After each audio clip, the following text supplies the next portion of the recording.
King Charles and Queen Camilla are hosting members of the royal family in Sandringham today. Conversations surrounding the Duke and Duchess of Sussex or Netflix will be strictly off limits over Christmas among the royals gathered in Sandringham, one royal expert believes. Meghan Markle, Prince Harry and their six-part docuseries have been described as almost a nuclear radioactive subject that could leave in tears royals, author Adam Helliker claimed. He wrote in The Sun, "I think if it's one guarantee you can make, it's that the subject, which will not be raised, is anything to do with Harry and Meghan or Netflix. It's spoiled enough of their days so far, especially Charles and Camilla's early days as new king and queen. It's almost a nuclear radioactive subject. Anything to do with it is going to end in tears really." The Duke and Duchess of Sussex launched blistering allegations against Buckingham Palace and individual members of the royal family in their recently released documentary titled Harry Meghan.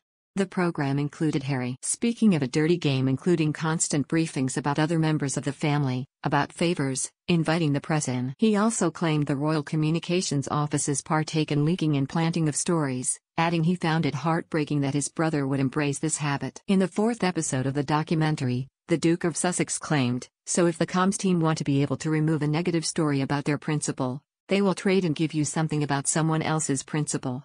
So the offices end up working against each other." The Duke also alleged William screamed and shouted at him during a summit held in Sandringham with then Prince Charles and the late Queen in January 2020 to thrash out the exit terms of the Sussexes from the firm.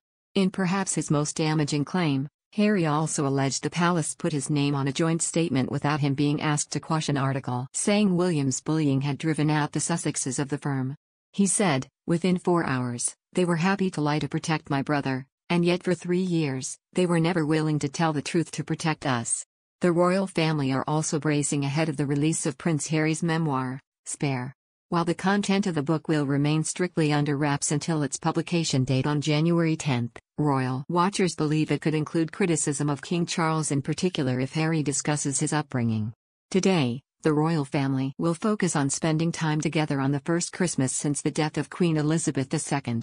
King Charles and Queen Camilla are hosting some of their closest relatives at Sandringham House today.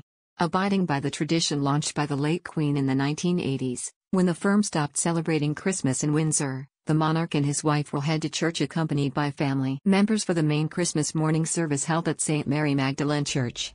King Charles was already spotted in public this morning as he attended an early service. Later today, Charles and Camilla will host a lavish lunch at Sandringham House, while the Sussexes are expected to spend their day privately in California.